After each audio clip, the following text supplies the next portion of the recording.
I've only got 15 minutes, so I'm going to have to rush through it quite fast. There's a second one later on. So, just to give a brief introduction, I don't know whether any of you have heard of VIA, but we started off as Silicon Design House. About 15 years ago, we were very big in the chipset market. We also did our own CPUs, graphics, and a lot of other networking and connectivity technologies. The last 10 years, we've been mainly focused on embedded market.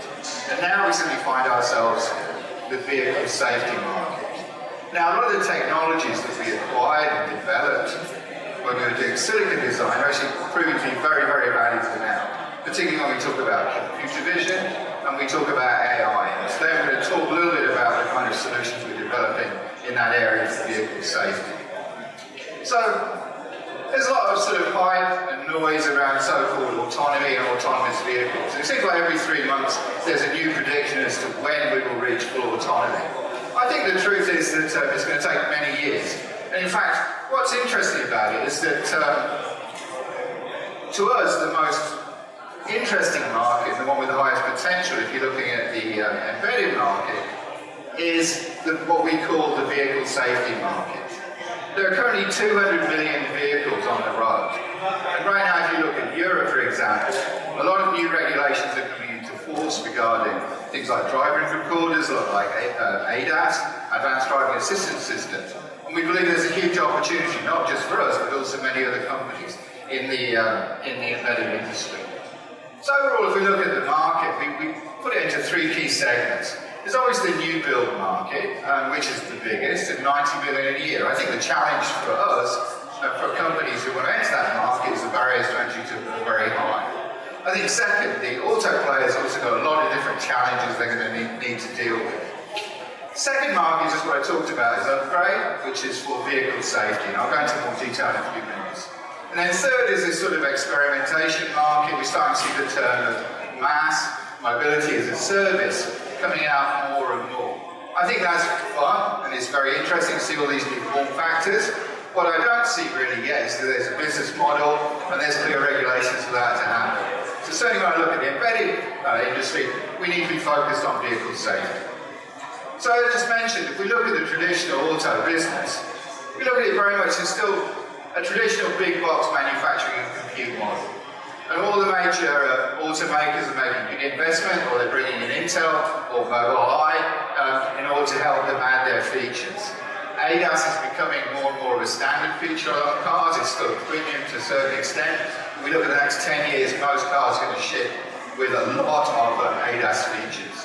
So also, if you look at where the investment is going, that is where it's happening.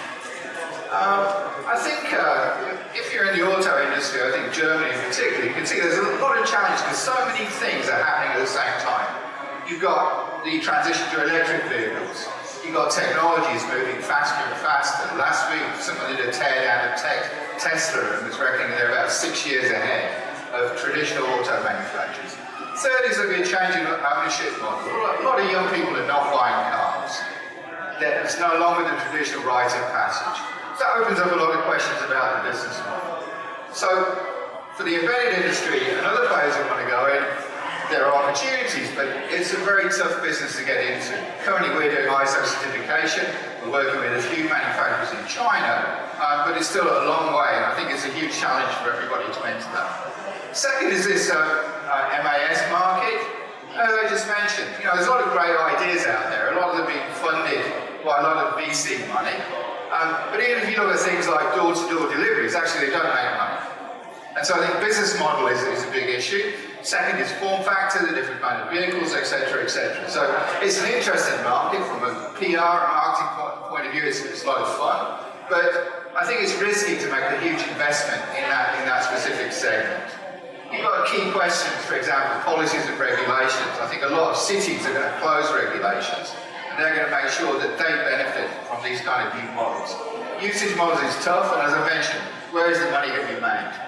So if we look at the vehicle upgrade market, currently there's around 1.3 billion vehicles out there on the road. Now, I think the most interesting for us is the commercial and public transportation market is around 200 million. what we're seeing is a lot of interest in areas, for example, of fleet management and buses. These kind of applications we believe is a real opportunity. And what's really driving it is that adding more and more eyes on the road to each vehicle. Currently you've got ELD devices, you've got black boxes. More and more regulations, safety demands are demanding video. And particularly if you look at insurance, they're encouraging more and more drivers to have drive recorders or dash cams so that they can prove who was at fault during an accident. Also, particularly with commercial customers, they're looking at things like safety alerts and how do you tie those into the existing fleet management systems. So we see three key drivers to the market. First of all is government regulations. This is spotty throughout the world, but the overall trend is to more and more integration of smart features and smart cameras into car. Second is safety insurance. And third, there's a lot of competition from new business models emerging. So for example, if you look at taxis and ride sharing, is that they're looking more and more at how do you optimize driver performance. Cameras are one way of doing that, making sure that bad things don't happen in devices. So what we see is kind of two tiers to the market. First is in very general terms, you've got taxi and ride sharing, delivery and logistics, public and commercial buses and commercial fleets and rental cars. Obviously from country to country, the speed of how that's happening is different, but overall the trends are very clear. Second, we're seeing more specialist verticals are starting to emerge, particularly in areas like mining and construction, where you're using a lot of heavy vehicles, massive vehicles. And things like ADAS, surround view video, all these things can help contribute to better safety and more efficiency.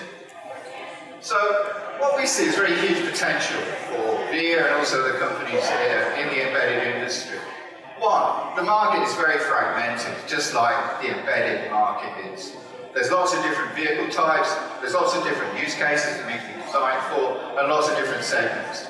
Second is technology is accelerating very fast. So customers need a partner from outside who can help them negotiate these changes. And then third is customization is key. So embedded has always been very strong at ruggedization, but also now you're looking about the integration of very complex systems, perhaps the development of applications, cloud integration, and these kind of things. So what we're trying to do at Veer is to build a scalable platform for this market.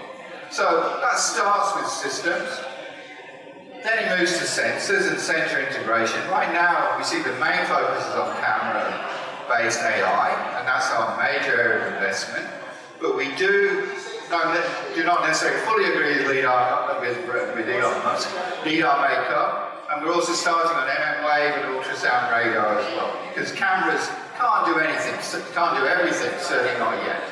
In terms of algorithms, we've developed our own ADAS, our surround view, and also driver monitoring algorithms for the different systems. And then I think the key part of it is the software and the cloud integration. Now, what I should talk about in a minute is that one key partner we've been working with is Amazon and AWS. And we're building our drive recorder. We're enabling very, very smooth APIs and integration with the AWS ecosystem. So with our platform right now, we currently have three systems for different segments of the market. We've got our AI dash cam, which has two cameras, basically for external front view, and then also in-cab view. And what this enables is things like driver monitoring. It also enables, if there are accidents or alerts, these kind of things can be sent. And second, we've got two systems, one with 6-factor connectors and one with 9. So what these allow is very flexible integration of different kinds of cameras, and also there's also integration with the camera ports as well. So we're showing this at Embedded World. This is our D700, and we're providing a full kit, including the device itself, all the different connectors, and plus 30 days of AWS cloud trial as well. So for example, if you have fleet management customers, then it's very easy to integrate within their systems.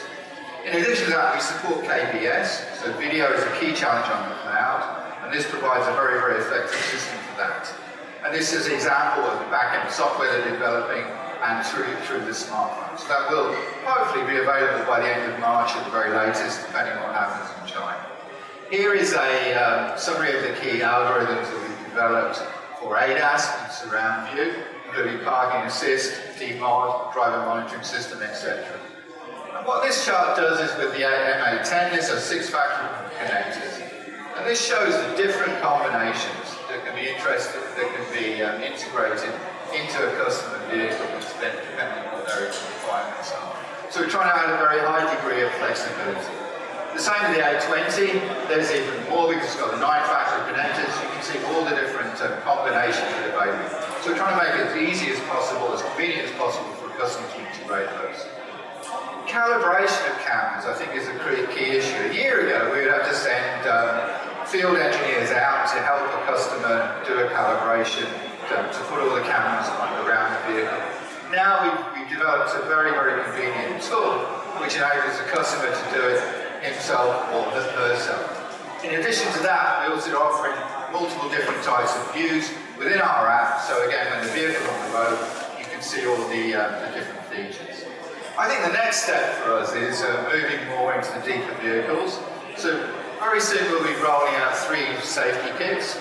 The first one will be for mining, the second one is for forklifts, and the third is for bus safety. We've got many different customers coming to us and they're asking for specific requirements, but at the same time we see there's opportunities to offer a more standardized base which will make additional customization levels much easier. So overall our strategy is very clear. On the technology side, we're going to continue investing in core technologies, surround view for 360 degree, ADAS, these are features I just mentioned, driver monitoring and sense, which will cover radar. And then on the one hand we're providing systems, and then more and more moving to a kit approach which makes it easier to customize for different applications. There's a final thing, I'd just like to give an example. This is a customer in China, for example, forklift trucks. So we're working with the 3rd largest forklift truck manufacturer in the world to develop solutions for them to improve factory safety.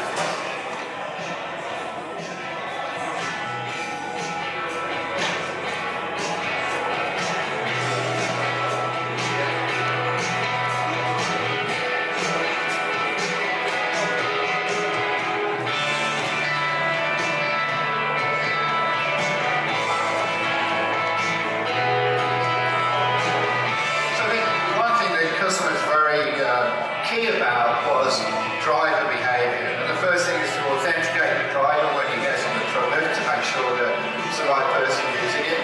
And then second, enabling simple safety features like, for example, are the seatbelts secure? Is the guy sleeping? Does he look a little bit drowsy at the wheel? Is he using his smartphone? Is he smoking? And in some factories in China, I think maybe that still happens. So this is what we're trying to do. We're talking very much from the customer point of view, and then how can we customize to meet those specific needs for his environment.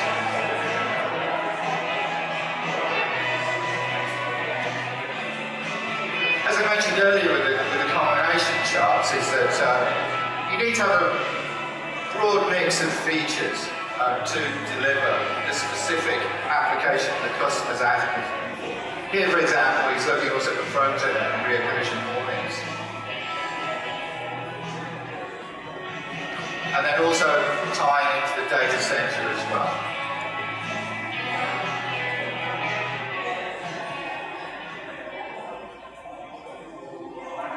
So we're very optimistic about the potential for this market. As I mentioned, government regulation is a key driver. Insurance needs also. There's a large installed base of vehicles that customers are looking for this to happen. And AI and computer vision technologies are now reaching a stage where they're almost easy enough, but cost-effective enough to integrate on vehicles in the commercial sector. And we think this plays very much to the strengths of the embedded industry. One, our deep technology base. Second, our deep integration skills, our ability to partner with different providers to provide particular solutions, and our ability to adapt. So, thank you very much for your attention, and I don't think I've got time for questions, but I will be around. Thank you.